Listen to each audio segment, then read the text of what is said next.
Revenue సమస్యల కోసం వచ్చిన రైతులను ఇబ్బంది పెట్టకుండా వెంటనే పనులు నిర్వహించాలని కాంగ్రెస్ పార్టీ నాయకులు వెల్దుర్తి తహసీల్దార్కు విజ్ఞప్తి చేశారు.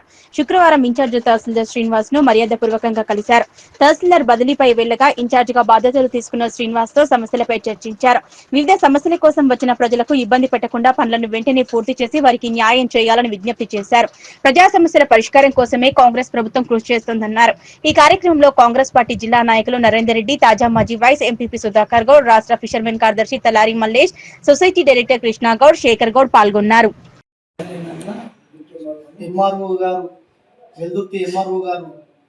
మరియు బదిలీ అయిన సందర్భంగా మరియు డిప్టీ ఎంఆర్ఓ గారికి ఇన్ఛార్జి ఎంఆర్ఓగా ఇవ్వడం చాలా సంతోషకరం. ఎందుకంటే ఆయనను ఈరోజు మర్యాదపూర్వకంగా కలుసుకొని అభినందనలు తెలపడం కొరకు మరి ఇక్కడికి విచ్చేసాం. మరియు ఏంటంటే ఈ కాంగ్రెస్ ప్రభుత్వం ఎన్నో సంక్షేమ పథకాలను ప్రవేశపెడుతుంది. మరియు పేద ప్రజలకు కూడా భూభారతి చట్టాన్ని ప్రతి ఒక్కరికి కూడా అందుబాటులోకి వచ్చే విధంగా ఎవరు వచ్చినా దళారులు లేకుండా ఏ పేదవారు వచ్చినా వారికి 100% వర్క్ చేయాలని చెప్పేసి నేను కోరుకుంటున్నా. మరి అదేవిధంగా విద్యార్థులు చాలామంది వచ్చారు. గతంలో ఎన్నో ఇబ్బందులు పడ్డారు. ఇక్కడ వచ్చి విద్యార్థులు కూడా వాళ్ళకు ఏవి సర్టిఫికెట్ల కొరకు ఇన్కమ్ సర్టిఫికెట్ కానీ, క్యాస్ట్ సర్టిఫికెట్ కానీ, లోకల్ సర్టిఫికెట్ కానీ వాటికి వచ్చి కూడా మరి మేము కూడా ఎన్నోసార్లు చెప్పినాం, అయినా అంతా మార్చుకోలేదు ఎంఆర్ఓ గారు. ఇప్పుడు అలా కాకుండా మరి ఎంఆర్ఓ గారిని కోరడం ఒక్కటే, గరీబోళ్ళు ఎంతో మంది వస్తారు. విద్యార్థులకు అయితే 100% ఖచ్చితంగా వాళ్ళు వచ్చిన వెంటనే పని చేయాలని చెప్పేసి మేము కోరుకుంటున్నాం.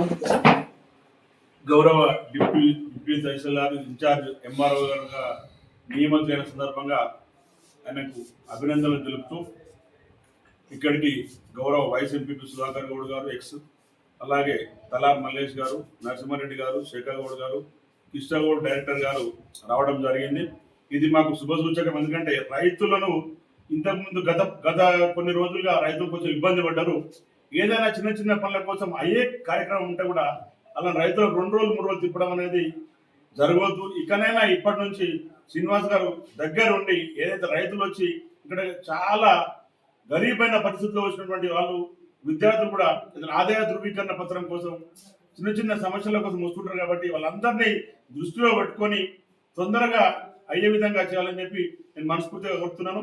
మీరు మంచి పని చేస్తూ ఇక్కడనే ఎదురుతున్నే శాశ్వతంగా 2-3 సంవత్సరాలు కూడా ఉంచుకోవాలని చెప్పి మేము నిజంగా అందరం కలిసి కోవడం జరుగుతుంది.